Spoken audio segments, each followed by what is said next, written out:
I'm Melissa Reader. I'm the CEO of the Violet Initiative. I've come to this work really through my own story and personal experience of caring for my first husband, Mauro, back in 2011. Mauro and I were a typically busy, happy couple running a business, raising young kids, as life is. And at 40, he was diagnosed quite suddenly with an aggressive cancer disease, and it really took us by surprise. The 15 months or so of his illness was just such an incredibly difficult time for us and for our families. We couldn't make sense of what was happening. We couldn't accept it. We really didn't know how to, and we didn't know where to turn, where to even start to find the help that we might have needed. Throughout those really difficult months, I know that we had no honest conversations, between ourselves as a couple, within our families, or with Mauro's medical team. That was something that was really missing for us. And as his wife and caregiver, I just didn't know how to manage what was going on. I certainly couldn't talk to him. Mauro was so focused, understandably, on staying strong and positive, that for me to even suggest there might be other outcomes really would have felt like betrayal. So of course I didn't. We never did talk about it.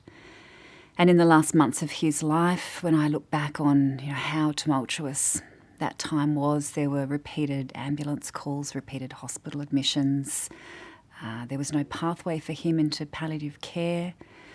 He endured a number of surgeries and treatments that I think he may have chosen not to have if we were able to truly understand and accept the reality of his situation. We didn't do any kind of planning, legal or financial. He didn't even have a will in place. And when he died, it was in an intensive care setting. It was clinical. It was impersonal, and we were really completely unprepared for it.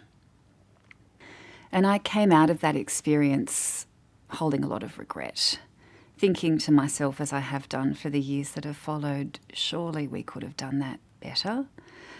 What might we have needed to have been better prepared and better informed and to have made better decisions through that time that might have given him an experience closer to what he would have wanted?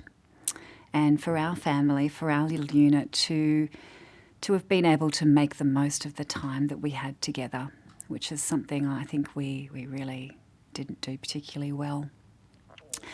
And I recognise now, looking back, how helpful it would have been to have someone to talk to, a really trusted, safe space for me to talk about the big worries that were on my mind, the kind of deepest, darkest fears that I couldn't talk to anybody else about through that time, to try and make sense of that.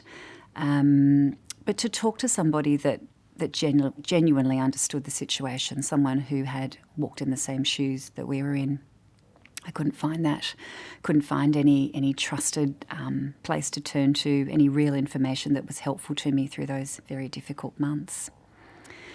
And I know that many, many people have same versions of a very similar story, where the gap between what we would hope for and what actually happens is really quite significant.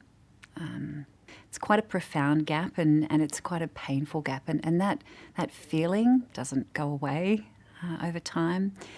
It's regret that sits within that gap. And my experience gave me a really very real window into what that last stage of life is like for people and for families, and it leaves a lot to be desired. We don't do this work particularly well.